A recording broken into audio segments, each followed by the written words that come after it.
बिस्मिल्लाहिर्रहमानिर्रहीम। अस्सलाम वालेकुम व्यूवर्स। आज मैं आप लोगों के लिए बहुत ही मज़ेदार से क्रिस्पी पालक के पकौड़ों की रेसिपी लेकर आई हूँ, जो कि बहुत लच्छेदार बनके तैयार होते हैं और इसको आप किस तरह से बना सकते हैं, इसके टिप्स और ट्रिक्स मैं आपको इस रेसिपी में बताऊंगी, आज की इस वीडियो में बताऊंगी। और बहुत ही क्रिस्पी बनके तैयार होते हैं, बहुत ही आसान रेसिपी है, तो इस वीडियो को लास्ट तक ज़रूर देखिएगा।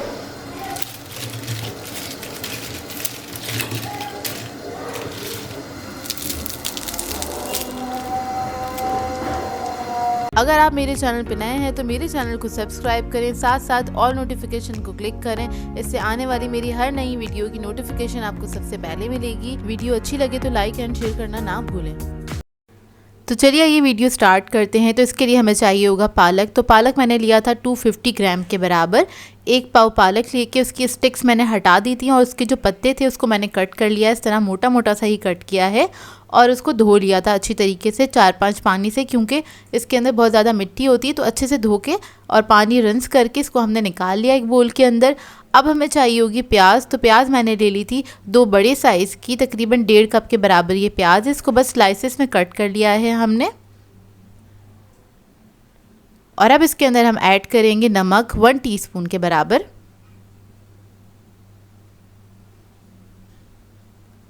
चाट मसाला ऐड करेंगे 1 टीस्पून।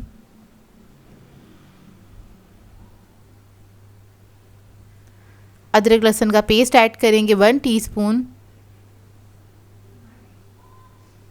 लाल मिर्चों का पाउडर ऐड करेंगे 1 टीस्पून।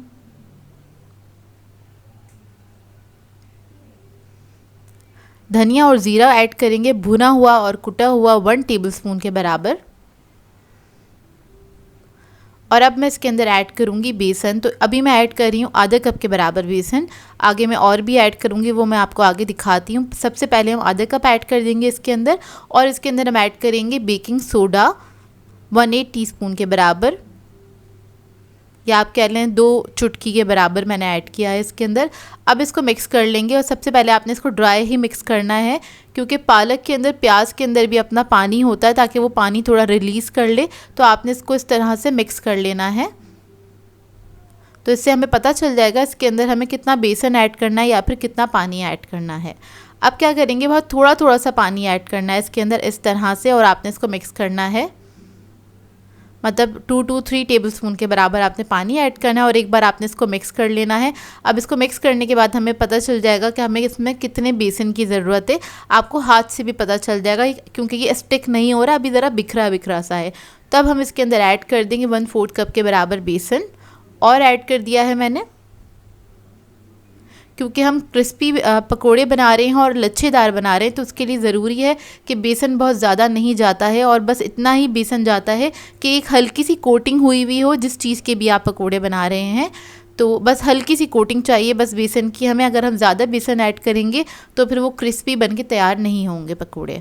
तो देखिए बस आपने इसको इस तरह से मिक्स करना है। और कितना ड्राई है, लेकिन स्टिकी भी है, हल्का सा स्टिकी भी होना चाहिए, कि जो बेसन है वो उसके ऊपर स्टिक भी हो रहा हो, लेकिन थोड़ा सा बिखरा बिखरा सा भी हो, ड्राई भी हो।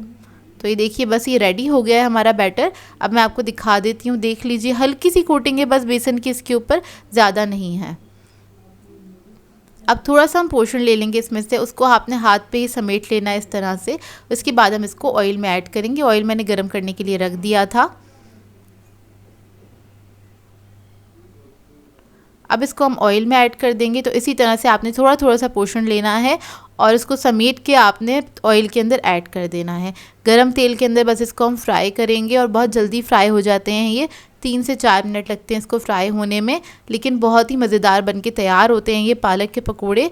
और इस तरह के अगर आपने ट्राई नहीं किए हैं तो ज़रूर ट्राई कीजिएगा। मेरी रेसिपी से सुपर क्रिस्पी बनके तैयार होते हैं, जो कि सभी को पसंद आएंगे। रमज़ान आने वाले हैं तो आप लोग रमज़ान के दिनों में इसको बना के एंजॉय कर सकते हैं। और ये बहुत सिंपल सी रेसिपी है, लेकिन बस थोड़ी सी टिप्स का आप ख्याल रखिएगा कि जो मैंने बताया उसी तरह से फॉलो करेंगे तो आप लोगों के पकोड़े भी इसी तरह से सुपर क्रिस्पी बनके तैयार होंगे। और आगे मैं आपको दिखाती हूँ, उसको चेक कराऊंगी आपको इसकी क्रिस्पीनेस। तो ये देखिए आवाज़ से आपको अंदाज़ा हो गया होगा कितने क्रिस्पी बनके तैयार हुए हैं ये पकोड़े। अब आप इसको किसी भी चटनी या किसी भी सॉस के साथ सर्व कर सकते हैं। और ये बस आप बहुत सारे बनाएंगे तो ये मिनटों में ख़त्म हो जाएंगे, क्योंकि टेस्टी बहुत बनते हैं। तो ये देखिए कितने अच्छे बनके तैयार हुए हैं, अंदर से देख लें इसका लुक। आई होप आपको ये रेसिपी अच्छी लगी हो। सो व्यूवर्स, अगर आप लोगों को मेरी रेसिपीज़ अच्छी लगती हैं तो मेरे चैनल को सब्सक्राइब करें, लाइक करें, कमेंट ज़रूर किया करें, शेयर भी ज़रूर किया करें अपने फ्रेंड्स के साथ, फैमिली के साथ। तो मुझे अपनी दुआ में याद रखिएगा। अल्लाह हाफ़िज़।